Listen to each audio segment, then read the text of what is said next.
Star Wars The Clone Wars is one of the most popular pieces of Star Wars content that we've ever received. So much so that once it was cancelled at Season 5 by Disney, fans begged it to come back, which led to a limited release on Netflix and then leading to them completing the final season on Disney+. Something that gained more viewers than even The Mandalorian, Star Wars' first live-action show. Many people have touted that Star Wars The Clone Wars is what actually saved the character of Anakin Skywalker for them, and now introduced the fan-favorite character of Ahsoka Tano, who will be appearing in live-action herself in the second season of The Mandalorian. Originally, however, Star Wars The Clone Wars as pitched by Dave Filoni was not going to follow these characters, and the characters established in the Star Wars prequels, again characters like Obi-Wan, Anakin, and Ahsoka. And although Obi-Wan and Anakin likely would have featured in a much smaller role, the Clone Wars TV series was not going to be about them. As was actually originally pitched by Dave Filoni, as we learned, the Clone Wars was going to follow a new Jedi Knight and his new Padawan. Very similar to what we got in the story of the Clone Wars with Anakin adjusting to having a Padawan in Ahsoka. Only the main characters would not be the characters that we knew from the prequels, but would instead tell the story of the Clone Wars from the average Jedi Knight and their Padawan, and how they dealt with the ongoing war and disillusionment with the Jedi Order.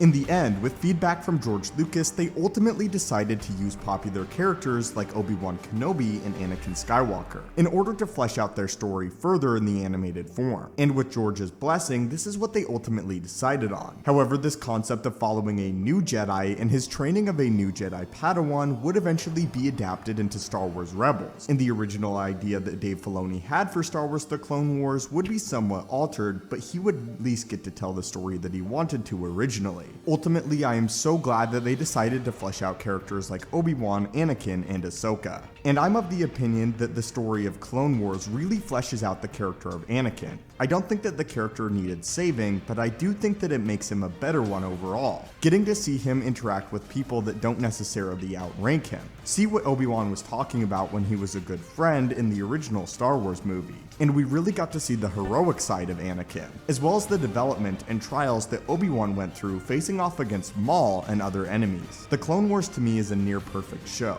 and I'm also glad that Dave Filoni got to finish this idea with Star Wars Rebels, and I actually believe that it fits much better. The idea of following a wayward Jedi years after the Jedi Purge and after the Jedi have seemingly been exterminated from the galaxy. I think overall that's a more compelling setting for a new character, which eventually turned into Kanan and Ezra, obviously. But I would love to hear your thoughts on this, and what would you have thought if the original Clone Wars series did not follow Anakin, Obi-Wan, or Ahsoka, but new characters? According to my analytics, a lot of you guys that watch the channel haven't actually subscribed yet, so before the second season of The Mandalorian kicks off, be sure to force choke that subscribe button. As always, my friends, may the Force be with you, and have a great day.